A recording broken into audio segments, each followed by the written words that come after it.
Bonjour tout le monde, ici Danielle Léger de la Baie de Carotte. J'espère que ça va bien en cette saison de planification du jardin. Et aujourd'hui, on a vu avec la dernière année que les gens se sont tournés davantage vers l'autonomie.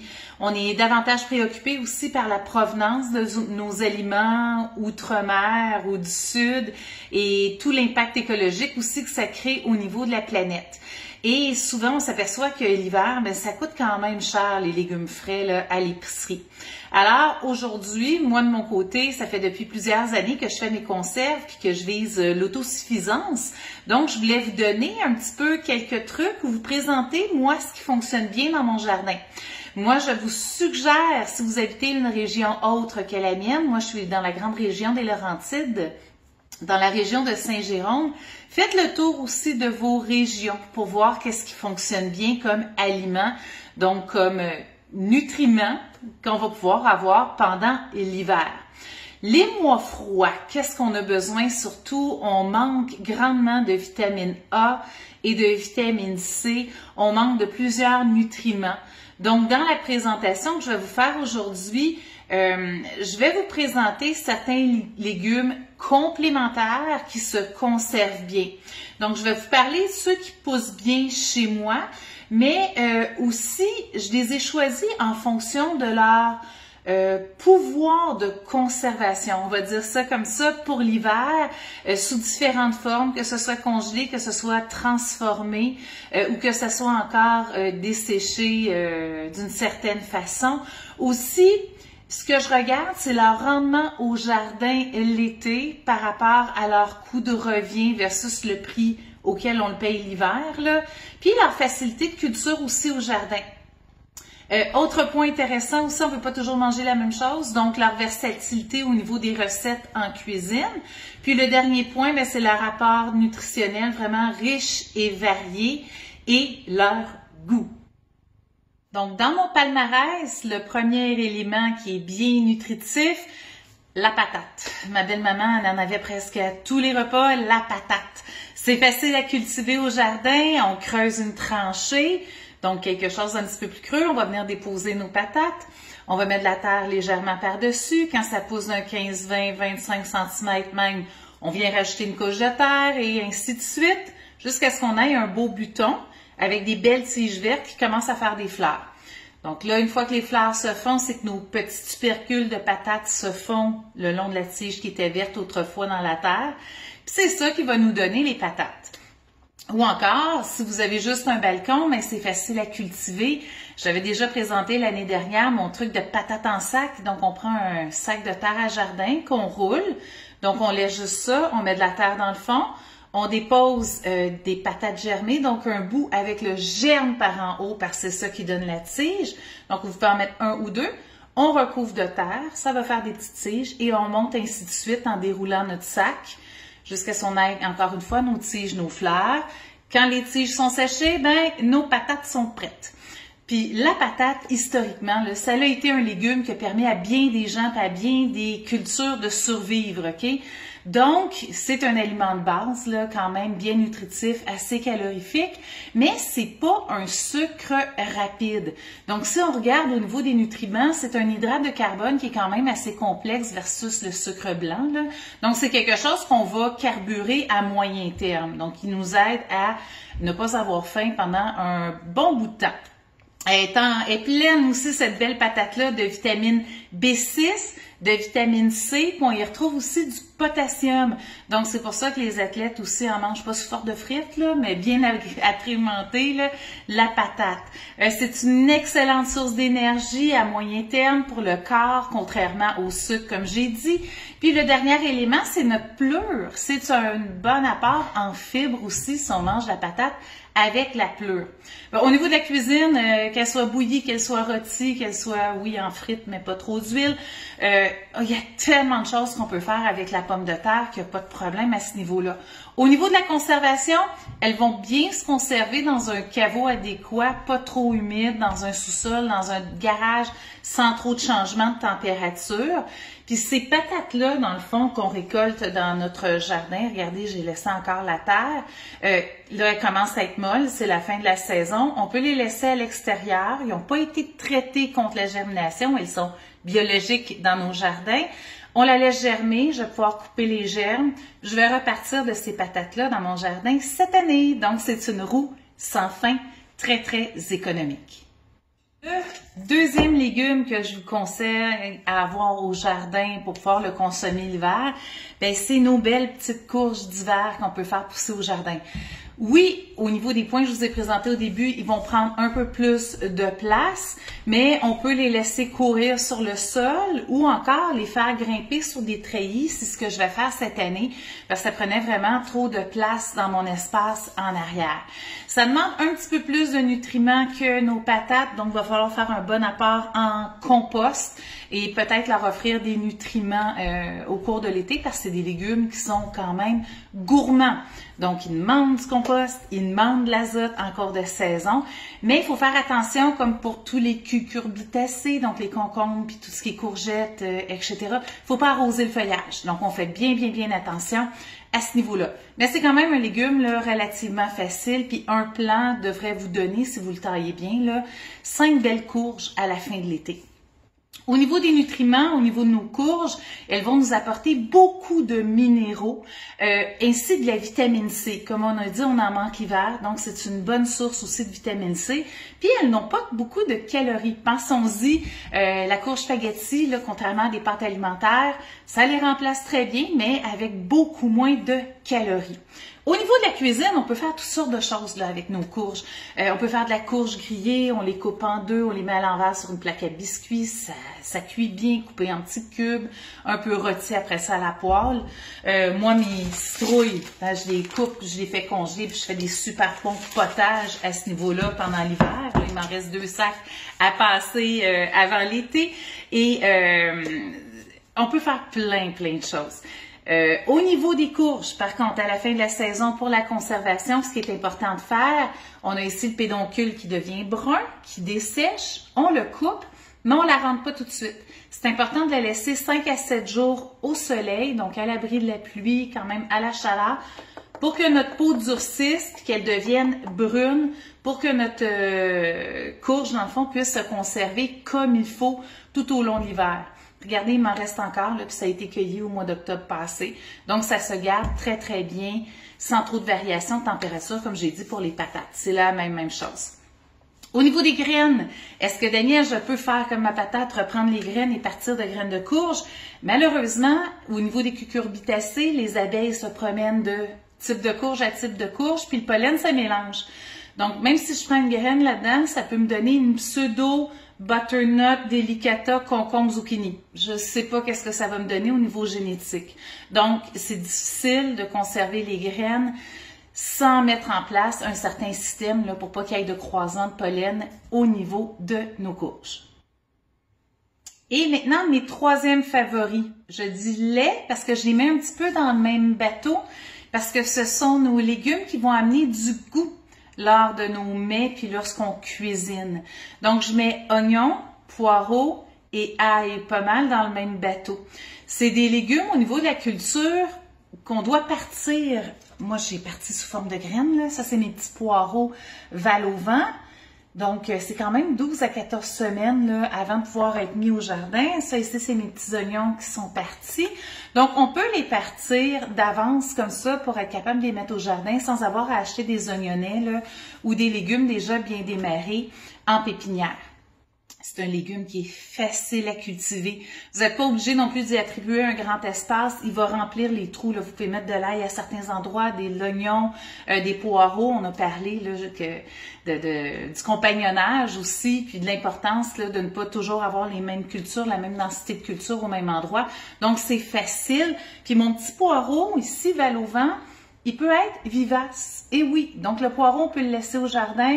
Il va repartir au printemps, même grossir à 150% de ce qu'il était à l'automne. Puis on peut le garder au jardin, puis le consommer. Même les fleurs, les beaux bulbes que ça fait, là, ça se mange aussi. Au niveau des nutriments, riches en vitamine C, donc comme on a dit, un élément important l'hiver. Ça ajoute du goût, comme j'ai dit, à la cuisine, à nos recettes. On peut en rajouter aussi dans nos conserves. Quand on fait des salsas, quand on fait, ça c'est de la relish, de zucchini, là, mais quand on fait toutes sortes de recettes de sauce à spaghetti que l'on met sous vide, donc que l'on canne. Les queues de poireaux aussi, on les gaspille pas, on peut les couper tout petits puis les mettre dans des herbes salées. Donc, on ne perd rien à ce niveau-là. Au niveau de la conservation, les oignons, comme l'ail, il va falloir les enlever, les faire sécher légèrement au jardin. On peut faire des tresses d'oignons, des tresses d'ail, ou encore couper nos oignons, puis les conserver dans un endroit au frais aussi, sans trop d'humidité. Au niveau des poireaux, pour ma part, moi, je les coupe en petites rondelles et je les conserve comme ma citrouille au congélateur. Mon quatrième légume que j'aime beaucoup au niveau de la conservation puis au niveau de sa couleur, surtout, c'est ma betterave au jardin. C'est un légume racine qui prend pas tellement de nutriments non plus, donc un peu de compost, un peu d'engrais pendant l'été, il pousse très très bien. Ma betterave, elle a un petit goût sucré, mais en même temps, elle n'est pas si calorifique que ça.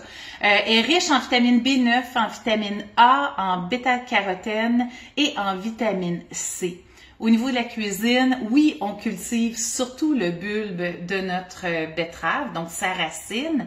On la cuit, on fait des petites salades, on peut faire plein de choses avec. Mais saviez-vous que les feuilles se consomment en salade? Donc, c'est un légume qu'on mange quasi à 100%, qu'il n'y a pas de gaspillage à ce niveau-là. Et la conservation, moi, la façon que j'aime beaucoup, je pense que le monde aime beaucoup, un hiver sans betterave sur la table dans le temps des fêtes ou encore dans le temps des sucres, ça se peut pas chez nous. Donc, ma façon de les conserver, c'est vraiment de les mariner et de suivre une bonne recette de conservation.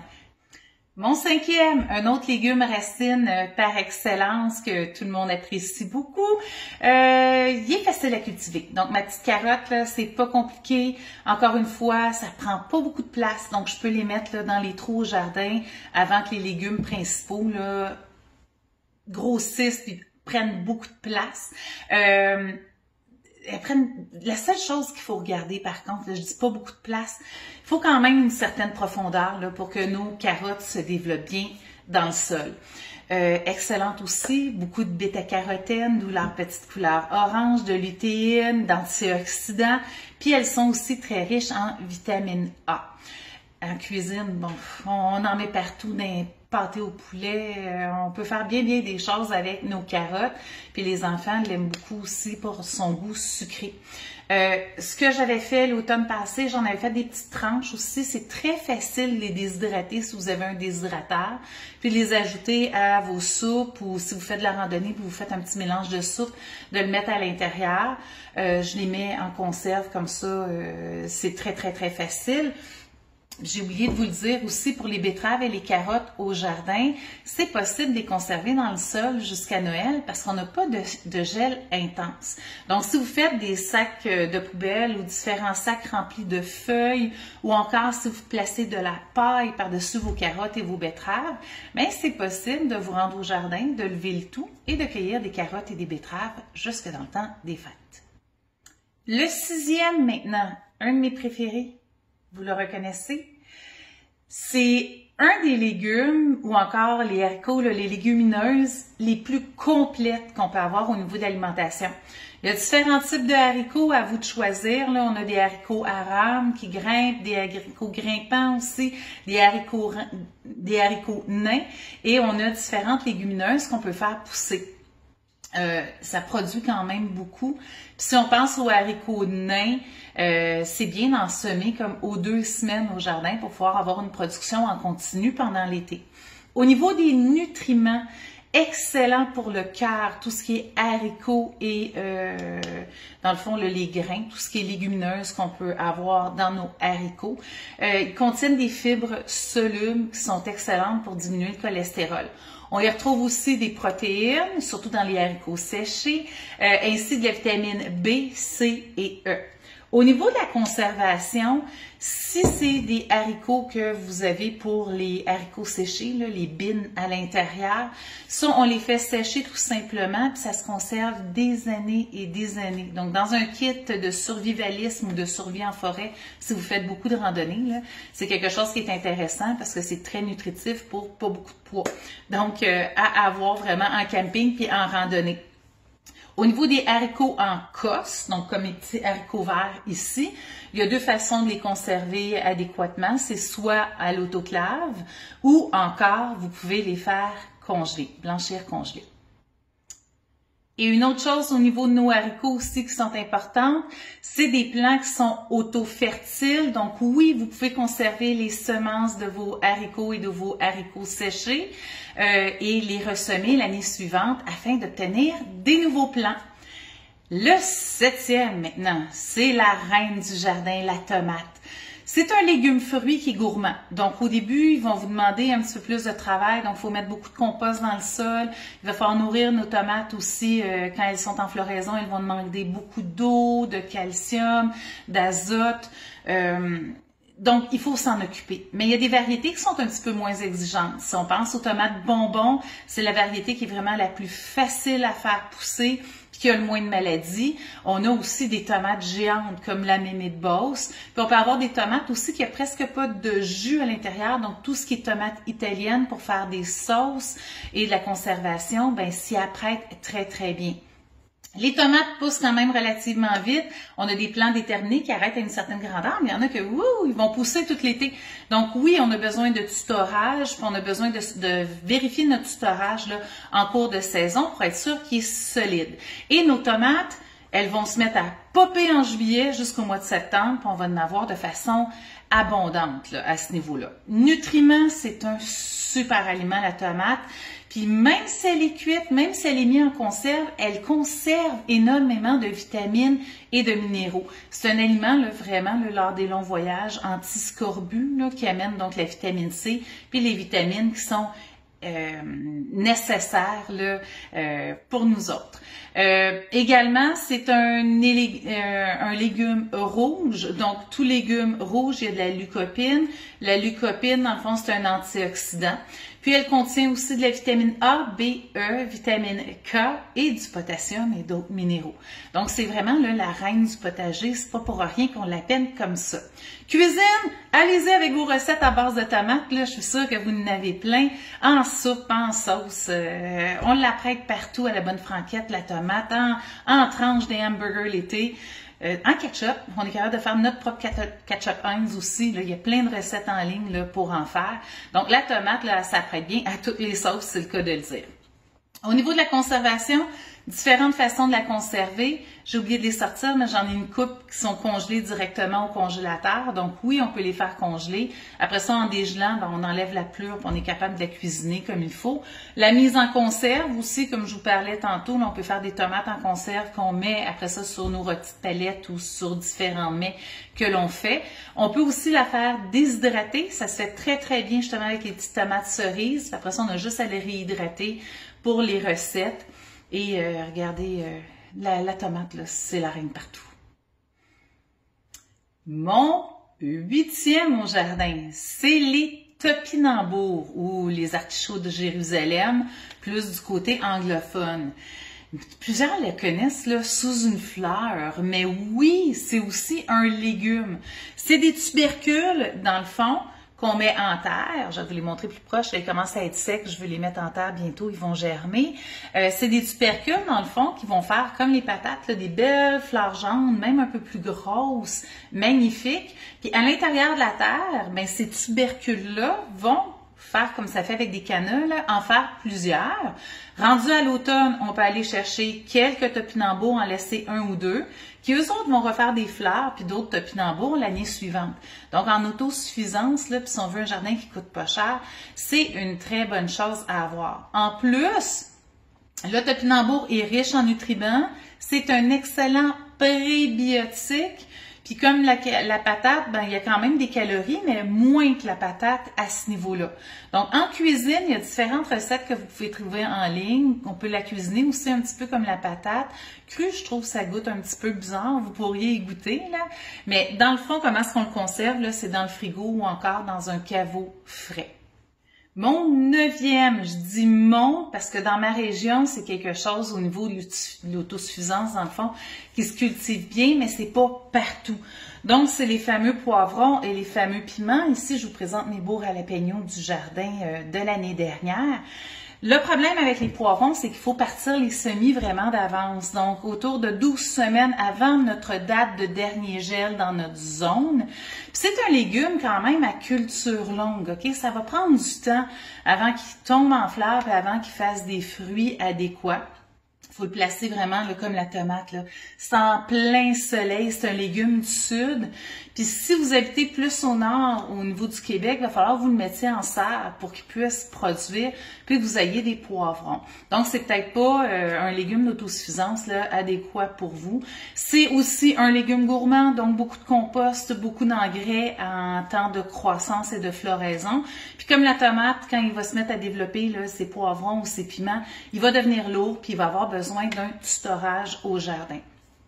Au niveau de la cueillette, c'est pas vrai que ça existe des piments verts, des poivrons verts, OK? Ils sont toujours colorés, donc je vous suggère fortement de les cueillir colorés parce que c'est à ce moment-là qu'ils ont le plus de vitamines et le plus de nutriments. Donc du lycopène, de la vitamine A, de la vitamine C, c'est un excellent antioxydant aussi, le piment et le poivron. Cuisine, vous le savez, on peut les manger crus, mettre des piments, pas des piments, mais des poivrons coupés avec de la trempette, piment poivron, là, justement, dans un fajitas, c'est excellent. Ça vient donner du goût, vraiment, à la cuisine. Conservation, mon premier mode pour les piments, c'est vraiment de les mariner ou encore tout ce qui est cayenne et chili, de les faire déshydrater, de les faire sécher pour pouvoir les mettre dans une recette. Je fais aussi, j'en ai pas amené, là, mais de la tapenade de poivron pour mettre sur du pain maison pendant l'hiver. Puis aussi dans mes conserves, quand je fais de la salsa ou quand je fais ici ma relish de zucchini, on voit j'ai des petits morceaux de piment rouge à l'intérieur. Donc, je peux les combiner à l'intérieur de plusieurs recettes pour l'hiver. Et enfin, mes numéros 10, j'ai pas réussi à les partager parce que j'ai un petit peu de misère au jardin avec ces éléments-là ou encore par rapport au point que je vous ai présenté au début, ils se conservent pas bien ou c'est difficile de faire des choses avec. Le premier groupe numéro 10, c'est tout ce qui est chou, tout ce qui est brocoli, tout ce qui est chou de Bruxelles. Le chou de Bruxelles, en autosuffisance ou même en survie, on pourrait le laisser geler à l'extérieur et aller chercher les petits choux quand on en a besoin. C'est le seul, moi, que je trouve qui se conserve bien au niveau du congélateur. Le brocoli est un petit peu plus difficile à conserver puis même à cultiver ici pour ma part. Puis le chou, je laisse faire trop de petites chenilles et trop de papillons. Donc, c'est peut-être différent chez vous. Là, vous avez peut-être moins d'insectes puis c'est plus facile à ce niveau-là. Autre groupe dans mon numéro 10, je les adore. Ça produit beaucoup l'été. Tout ce qui est concombre, tout ce qui est courgette, aussi zucchini. Je fais des rondelles de zucchini que je marine et je conserve pour les burgers ou pour la viande. La même chose avec ma petite relish de zucchini aussi ici. Mais c'est pas mal les seules choses, à part des chips de zucchini ou des chips de concombre ou des cornichons marinés que je peux faire avec ces aliments-là. Et le concombre, avec la fameuse chrysomèle rayée du concombre, ben, c'est quand même un petit peu plus difficile, moi, où j'habite, à avoir ces aliments-là. Donc, je les consomme frais. J'en fais pas trop en grande quantité pour pas avoir trop de bébés. J'espère que vous avez apprécié cette capsule un peu sur les légumes d'autosuffisance. Donc, on peut mettre au jardin pour pouvoir les apprécier pendant l'hiver puis épargner aussi par rapport aux légumes du marché. N'oubliez pas de vous abonner à la chaîne de la Bête Carotte, de nous suivre aussi sur Facebook et sur Instagram. Et on se revoit bientôt pour une autre capsule de ce temps-ci de jardinage. Bonne fin de journée!